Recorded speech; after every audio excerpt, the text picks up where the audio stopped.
Cruiser, we build overland vehicles, so we've got to stand up at the show of number 33 to see what's on. Some awesome vehicles over there, guys. G'day guys, I'm Ronnie Dale. I've got a educational and sort of entertainment YouTube channel. Daniel? I'm Daniel Frickigo. We are building those pop tops over here. So we also do overland vehicles, but ours are specific that they can actually be put in standard containers. So I'm not sure where we should start here, but I think the overarching thing was about overlanding, so I could give you a little bit of from my side of the business, which is we build high-end overland vehicles, which is different, I guess, to the average person that might just chuck a rooftop tent on or a tent in the back of their vehicle.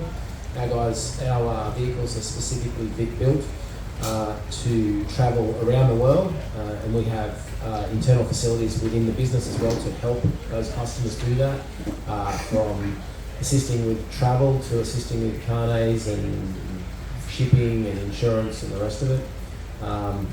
I think that the general overlanding thing between all of us, I guess, is that the difference between overlanding and weekend warrowing is our guys are about the journey, not the destination. And I think that sometimes takes a while for any person coming into the scene to understand that, especially from our business. We have, I guess, very practical A-type people. They're get up and go guys. When they stop working and they decide they're going to travel, it takes quite some time to get into that groove of it's about the journey, not necessarily the destination. So the vehicles that you build, they're more for people that want to travel for like a year on end, is that? Yeah, so, and of course it can be weekends or long term, yeah, but normally travelling across the country, around the country and overseas, because ours fit into containers as well. Oh yeah, cool. Yeah, that 6x6 up there is something else. It's like a home at wheel, right? Yeah, the 6x6 has been a bit of a love-hate thing. It's been delivered to the customer. The customers are here in the show somewhere. They're here for a 6-week handover. So normally when we hand a vehicle over, it's a 1-week handover. That's where the customer stays on site, and each night they go to a local caravan park just to break the umbilical cord, and each day they come back for further training and orientation. It's very important that when they leave our place, they are confident with the vehicle, and they have a high level of competency with all the systems on board, and they understand how we as Earthcruiser are able to help them. Yeah. So my type of travel is very different. It's 2 to 3 weeks at a time is the longest stint, and that's what I set my vehicles up for. Look, I can go longer, but having a young family, so I like to come home regularly, and also with the nature of what I do with making the content, I can only go away so long, and I've got to come back and then make the content and then bang it out on YouTube. But I tend to enjoy the 2 to 3.5 weeks is probably my limit that I generally would do. I know that you guys probably do longer stints than that, so I'd be interested to hear. If we can, we do longer stints. Since I've got kids, has stopped a bit, and have a business where you need to work a lot. But I travelled 3.5 years from Europe over to Australia, and that's basically where I gathered a lot of my knowledge of what I want to build, and that's my customer base as well. So it's completely different to, or the spirit is probably the same as your customers. It just takes ages. So I know when I started travelling, the first 6 weeks or so, we were just rushing. We had to see all those sites, and all of a sudden, I'm getting tired. I need a holiday from travelling. And then you just park up somewhere and you stay for a few weeks, and you wander through the villages and you meet people and go to the coffee shops and have a chat. That's how we slow down. So for us, it took 6 weeks, and then we could get on again. But it is, from that perspective, I think the spirit is the same. Obviously, something important as well is probably budget-wise as well. So our builds are probably a more lower budget and targeted for a different group. Whereas Earthcruiser, you've got very high-end builds, as you said, and it's obviously for higher budgets, but it has everything in it. So it is a home on wheels. You have probably shower facilities and toilets and everything in it. Whereas with us, it's probably a shower tent on the outside. So it's different demographic sometimes, a different mindset of people travelling. At the end of the day, overlanding it is the same. Take the time. I think when you're out there at a campsite and there's earth cruisers and rooftop tents, and it's all the same. They all get on really well together. They don't care. The stories are the same, and just destinations end up being similar. So it's just, as you said, a different demographic. Some people are looking for something different. Yeah, and I think with what I've found, because I do a lot of remote travel, and I'll go for, the longest I've gone is 12 weeks, and 7 of those weeks I never saw another person. So you are remote, and you've got to be prepared for it. And I think with us, doing overlanding, you're doing not your sort of weekend away or a week holiday and stuff like that. So you're getting to remoter places, you've got to be prepared for those sort of things. So therefore, whatever the vehicle is, it's got to be set up to suit your needs. You know where your fuel stops are, know where your water stops are, food stops, petrol stops. It doesn't matter what it is, you've got to be prepared for those things. Now, I travel in a truck as well, and I've got an old truck here on display, but it's a truck that I can fix no matter where I go. So if I'm in the desert, I break it, I can fix it. I've got no computer management on it. And I think it's one of those things, everything suits somebody in the market in a different way. So it's good for that.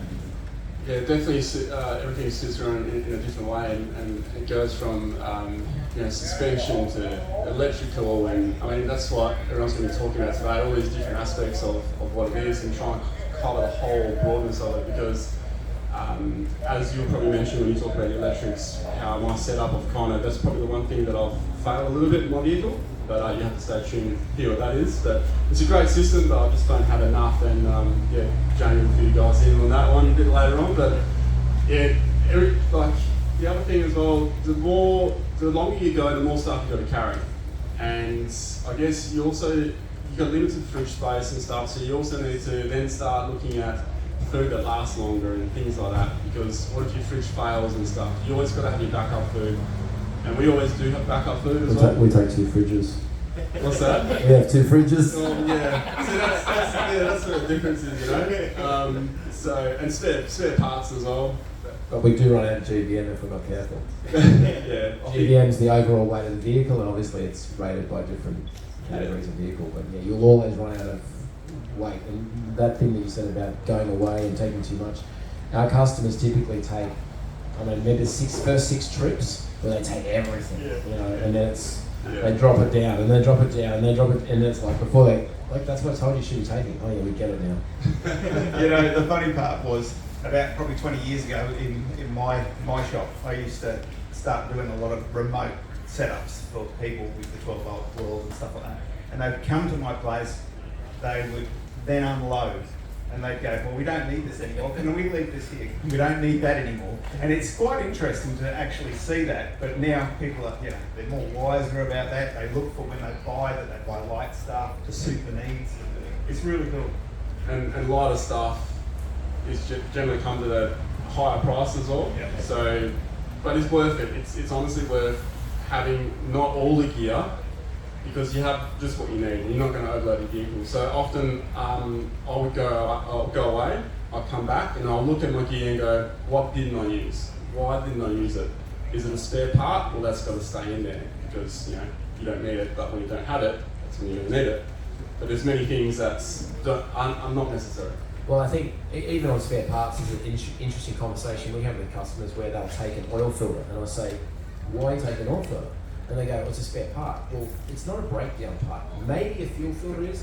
Even an air filter, to be honest, doesn't really need to go with you, because you can blow it out. You've got onboard air, so you can blow it out, but you could take an air filter. But certainly there are things that people would normally think is a spare part, like an oil filter. It's not a breakdown part. You're going to get it flowing in just like every other part, because no one, wherever you are, is going to have those parts. Even though you think they will, it's pretty much going to get flowing in. So you take down stuff that's going to keep you going, spare hoses, belts, any rubber, that sort of stuff, hose clamps and that. You just got to really whittle everything down. We have some customers in Western Australia that cut their toothbrushes and all that sort of thing to get the weight right down on everything. That's extreme. It's extreme. That is extreme. And they're running around with quite expensive trucks, but they still do it. But then again, we were saying about preparation, and whether you have to get a few stops and all that, you have to know. But and the other thing is that you know your limitations as well. Because your limitations, where you can travel and what you can do, is it? Because you can get in quite heavy situations where you don't know what you're doing. So it's good to have all the bells and whistles and the latest model cars and whatever, but if you then get into situations where you don't want to be, that's probably not a problem. And I think that's part of the preparation of overlanding as well, you know, what you're doing. Yeah, that's very true. Now, on your vehicles, what sort of water tank situation or size water tanks compared to like Ronnie would carry in a water tank? What are we talking? Okay, so we aim at a minimum of 300 water, 300 fuel. The new 7-ton automatic Ivecos, we're putting in as much as 450 of each, fuel and water. Obviously our Unimogs are 1600 water and 800 fuel. They're different. They're the next level, but I haven't got one of them here today, but we've got a few on order, so they'll be back here next year. Yeah, so water and fuel is somewhat important. Just to take up a point that you guys have been sort of talking a little bit, is mindset and that sort of thing. I think it's important to understand the difference between an overlander from our perspective. Of course, our guys are probably more mature, I think, when they're buying our vehicles, perhaps to maybe you've got some more younger clients than we do. But I believe they buy them a lot of times because they want to keep their brain going. I mean, it's a big planning thing. Our guys, the difference between our overlanding and say like a caravan that's doing caravan parks, is that our guys are planning no return points. They're planning fuel dumps in the canning. They're planning, you know, all those things that can go wrong. That's what they're planning for. They're not planning to go caravan park to caravan park or fuel station to fuel station, which is what you normally see with the weekend warrior stuff. It's that whole dedicated planning, real planning. I'm talking about, you know, having meetings and the whole bit to actually go away. And we see it online because we have obviously an online presence with our private forums, and we'll see customers planning an overseas trip. Maybe 7 customers will be going in containers around the world together. They'll do different bits. The amount of planning that goes on just keeps their ticker going, and I really do believe some of these guys are buying this sort of thing is to just keep themselves engaged in life and all of that. And I think that's the most exciting part about it, because you're talking a totally different, bigger aspect of everything on the travel side of things. And I really do. I think that's the exciting part of that journey to make that happen. But back to your water tank. So to merge both of those topics into one, so planning and the water storage. So I have a 90 litre water tank. Now it's on a pump. I can only fill it with pressure, and I can only drain it with pressure, although there is a bung on the bottom, the emergency bung. So what I've done, this is the planning for it, is all my eggs are in one basket. I don't have water anywhere else apart from soda water that I carry. As you do. Yeah, I've got to have the bubble water, right? So what I do have is I have a second pump that is identical to the other one. It's Dodge plug, so it's just a swap out if the other one should fail. That is my shower pump. So I can go to a river, fill up a bucket, draw straight from the river if I need to. But if that pump fails, 4 screws, put that in, off we go again. So that's my backup because I've got all the eggs in the basket. Perfect plan. Yeah. We run 3 pumps. Oh, of course you do. Of course you do. Oh, yeah, then. And it's a push of a button. And then you say you've got an issue with GVM.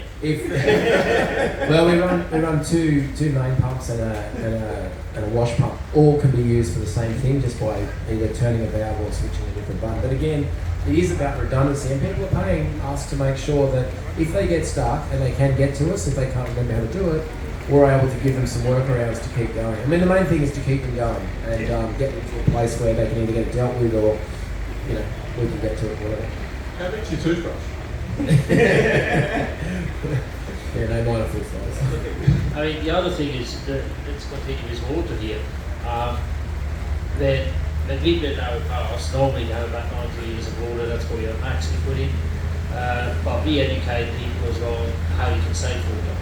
So when you travel through the desert and you eat your dinner, you're not using water to wash your whole thing because you don't have enough. So what you do is you take a bit of sand, put it in a plate, It soaks up all the oil and everything you got in there. Just clean it, and then you only need a drag, which is butter and water on it, just to wipe it. The sand is perfectly clean. There's no problems with it. And so when you do those things as well as you go, then you learn it more, and then 90 litres is actually so much water, and you can live for a long time. And of course, this isn't for everybody, that sort of doing. Yeah. You know, because we're talking that we are remote, so we've got to cover whatever it is, because we can't just stop and get some water. Yeah. It's like I take a lifesaver, which is a jerry can that I can filter the water through. I take a straw as well if I need to filter water, because sometimes you just can't get it as easy as you want. Yeah. And even our vehicles, which have the amount they have on it, our customers will always, in fact not always, but if they're certainly doing a long remote trip, they'll cook the rice or pasta in a plastic bag in the water, and then they use that water then to wash up or whatever, because the water's still clean. So yeah, they'll still go to that trouble. But because every 30 litres is a day early they've got to come back. I mean, that's basically what it's rough, but that's if they're showering. If you're on the coast, you can go a lot longer because you're washing with the salt water and whatever else. But if you're in the desert, it's about 30 litres. But that goes back into the mindset again. Yeah, so exactly. It's completely changed. It's not just at home, you have a tap. That's you right. open it up, you have a tap in your truck or in your car as well, but you just are more conscious what's happening. And that's difficult when you've got two young kids as well. And that's where the pump choice as well. So that pump I've got over there is a 4 litres per minute, so the kids can't drain the water. I used to have a Patriot camper for a while, and that's got a good pressure pump if you want a good shower, if you're a caravan park. But when you're remote, I remember the kids, I just turn the tap on, then wash it, and I'm like, what are you doing? How bad do you feel? Because you've got to do that all the time, really. So after the water for us, then there's the power. So that's the next issue we deal with Overlanding, is how much power they're going to use. And we get some people that are very, very careful about the amount of power. But then there's others that use our trucks like a house, which is fine, we build them for that. But they just turn everything on. I don't know how are you guys doing with power and stuff? Yeah, I mean, that's learning as well. That lithium helps us a lot. Since lithium came along, so obviously people can stay a lot longer. But it is a challenge. So feeding 400 amps inside your car, you can't do that. You don't lose the space for everything else. So generally speaking, it's staying around 200 amp lithium battery. Well, that lasts quite a long time when you've got a roof full of solar. It's perfect. If you've got one car down there, that's 430 watt up the top. It can stay forever. That battery never gets flat. That's probably where I failed a little bit, because I thought that having 100 watts on the roof is enough, but it's not. I've only got a 100 watt battery, which would honestly be enough normally for me, because I spend a lot of time driving. I don't sit around camp for too long. I do have a solar blanket, so I can top it up if I need to. But I do find that my battery is quite low in the morning, especially when you're charging camera gear and things like that too. 100 amp hours is not quite enough. If we go back, it'll be 150 at least, and 150 watts of solar on the roof. Is that lithium you got? It's lithium I got, but I've got 2 fridges. That's the problem. Right. I only have 1 fridge. The thing is, I've got an upright fridge, and I've got strictly drinks in the console fridge, which is just for iced coffee most of the time. And the other fridge just food. It's only food in there, although there's drinks in there. So. Our power system's probably a little bit different. What's your power system? We run 1,000. We run 1,000 watts on the roof. We run 2 650 lithium batteries, which start the truck. We have no wet cells on the truck. We haven't had wet cells on the truck for probably more than 7 years now. Everything's lithium. We do that so that there is no contamination between the wet cell. This whole idea of running hybrids and stuff, just from our point of view, doesn't work. We run all lithium, but that means that it's expensive lithium system. But by doing what we do, we're able to run 240 watt barbecues, air conditioning for 6 days, everything, TV, satellite. So all these people complaining about Starlink taking too much juice, we don't have that problem. But, and our Starlinks are on non-stop, so all the vehicles over there have got Starlink on the top of them. It's the new big thing they do. I think power, and you can still run out. I mean, it's at 1,300 amps of lithium. You can. But the other thing that we talked about is, you said, we'd camp up for a while. We have done a survey a little while back, maybe 3 years ago now, about the average time stay for our trucks, And it's usually a maximum of 2 days. So pretty much they'll stop for a day, maybe 2 days at best, and they keep going. And then people that aren't in the market that we're in say, oh, why would they want to stay longer? Well, if you're chasing beaches, there's 25,000 beaches around Australia, so there's always another one around the corner. If you like deserts, well, we've got plenty of them. So that's the reason they keep moving, is the fact that there is so much more to see. And again, like I said, it's not the destination necessarily, it's the journey. These guys like travelling, they like, we call them the teams. The husband and wife that comes in, they are a team, like lock, stock, together. And they, and that's how they do it. Their travelling is part of what they're doing. So in other words, the vehicles you build are essentially a caravan on a capable truck, so it's like a home on the wheels. They're living out of it for a long time, which makes sense to have all that stuff. Yeah, sure. Yeah, and by the way, thanks for carrying the signature. Well, I tell you, that's an interesting thing you said. So we put washing machines in probably every third one. That's if the customer orders it. And when we first started doing it, I was kind of like, this isn't really overlanding, is it? And then I spoke to the customer that won. I said, well, and he was really new to the whole thing. I said, what do you want? He said, I don't want to go to caravan parks. So it's a really big thing with our customers. They never, ever want to go to a caravan park. They just hate them. It's kind of like a badge of dishonour or something. But so if they don't, the only reason they go to caravan parks is to wash the truck, lay underneath it for half a day and see what they've broken, and wash the clothes. So now with the washing machine and the water blasters, they actually don't have to go to caravan parks for that, because we have water blasters on most of them, the high pressure water blasters. Because normally your best tool you've got when you break something is your eyes. If it's full of mud, you can't see what you've broken, or you can't see where those wires were. You need to be able to see it. So water blasters clean it all off, and you can see what you're looking for, and half the time we can help you out. Well, it sounds like you've got it pretty well covered on every aspect. That's it. Elon Musk overland. Elon Musk overland. Yeah, exactly. Good mate, he's already got it on top. Now, to be honest, it's really our customers. Our customers push us. I mean, that 6x6 that's up there, that was a customer who had 2 Ivecos. He's from Darwin. He rang me up one day and I said, you ready for the 7, which is the new 7 tonne? He goes, nah, I think I want something with a bit more muscle. And I go, what do you mean? He goes, how about we do a Toyota 6x6? Okay. We'd already talked about, the fact that we were working on a design and all that. And so he pushed us to do it. So he put up the money and put up the time, and he's here with us for 6 weeks doing the handover. So yeah, our customers do it. Like, there's so many things on our vehicles that our customers will ring us. They'll send us a drawing, a photo, something, and they'll push us to do something better. But it's good that they have that confidence in us to do it. I mean, we are, I'm an open sort of person. I understand we don't do it in isolation. So I guess they pick up on that, and they're quite happy then to send us their critical or things they want. So we do it. I mean, that's a great thing as well, which I enjoy, working with the customer on a longer journey to get something done. So it's not just fitting stuff, it is actually very often in conversations for 4 or 5 months, obviously you're a lot longer, but 4 or 5 months, then the project comes to fruition, then they come and pick up the car, and then you do the handover and all that. And then they go travel and then we see the result of it. That's the beautiful thing for us, I think. You can see what they actually can do is everything we actually work together. It's not just us doing stuff, it's actually we do it together with the customer. And on a regular basis, they can change stuff. And that's probably simple to do. Well, definitely. And our sales process is 3 years. I mean, that's our average sales process from when someone first contacts us to when they buy a vehicle. And then the job starts, which is they're married to us for 5 or 10 years whenever they've got the truck, because we are their team on the ground. No matter what happens to them, medical, truck light, family, whatever, we are there at the other end of the phone to take that call and help them out. And we've had to do that so many times where they need medication out of somewhere in Victoria. Starling has changed things, just so you know, the provider Starling.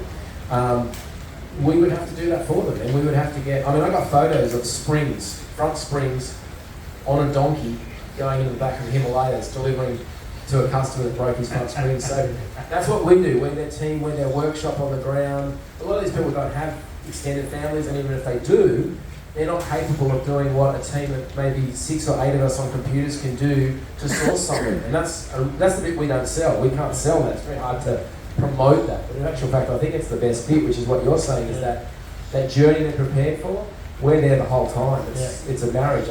Fortunately or unfortunately. What's one of the best suggestions you've had from one of your customers on your lift up tops and whatnot, that they said, oh, this would be really good if we could do this with it or something? Oh, that goes right back. No, it doesn't matter, Yeah, that goes just, right back. just a One concept of and the an really idea. best ones, which we know integrated every pop top. Yeah. It's basically only done because that person told me to do it, Yeah. is to lift the bed. Oh yeah. Because my background is European, in Europe you don't have to lift up bed. You just have a tip where you slide out, normally 3 pieces, and then you stack them back together in our pop top style. And that customer said, why don't you put them on gas struts like you do the roof? And that was, I think, the second pop top we've done. And since then, we always have integrated. So, very simple, but it was a great suggestion from the customer. Yeah. And I was talking to Ronnie yesterday, and Ronnie was showing me all through his, and I thought it was really good how he said, you know, how quick it is to make sure it all pops up, you know, Yeah. and just how quick that can actually happen. And when you have to look at the attention to detail in that, it is a quick solution. Yeah, thank you. And I think today's a great example of what I love that thing, because I do love swags, okay? But look at the weather right now. If I'm pulling up, I'm jumping there. What's wrong with you? You're getting soft, aren't you? If I have the 79, then I've got no choice. It's already wet, it's in the train, you know. It's on grass, isn't it, mate? Pretty much, yeah. And so do any of your customers like tow a caravan at all, or No. no? So it's just they're a couple or whatever. Correct. But yeah, mostly couples, yeah. And the same with yours. Yours, yeah. We try to explain to them shouldn't tow. And then there's me and Ronnie. We just travel on our own a lot of the time and document what we see and do. Occasionally throw the kids in, you know. Yeah, that's it. That's it. Yeah, interesting. They get the rooftops in, I've got to clean all the sand out. As you do. Yeah. How are we going for time? We're not cutting in someone, are we? Just before we go, then, are there any questions from the Yes. audience? Come on, there's got to be someone. Sam, you've got to have a question. Come on, you told me you were going to have a question. Here we go. You said your most longest, the most really didn't see anyone for 7 weeks. Where were you wandering to do that? So that's up in Northern Territory. A little bit big area sort of thing. Through your Doomadgee area up in there. And just all up in that top end there. Just on remote tracks and stuff like that. What's sort of the amazing things that you see? Like, because there's no one out there. Do you see things that other people never get to That's the see? good bit, isn't it? I see lots of things. There's lots of places that no one gets to see. When COVID was on, I just stayed in the desert, went backwards and forwards, up and down tracks, and I was finding camps from years and years ago that no one will ever see or come across, sort of thing, because they don't. They just go for that hike straight across, and they've done the desert. You know? Yeah. There's so much to this whole country, Everything's moving. and you just got to go around and take your time, and that's why overlanding. You take your time, you go to places, you see the things. And if you don't know about it, you get to find out a story from a local or whatever it is, you know. So Yeah, because you start slowing down.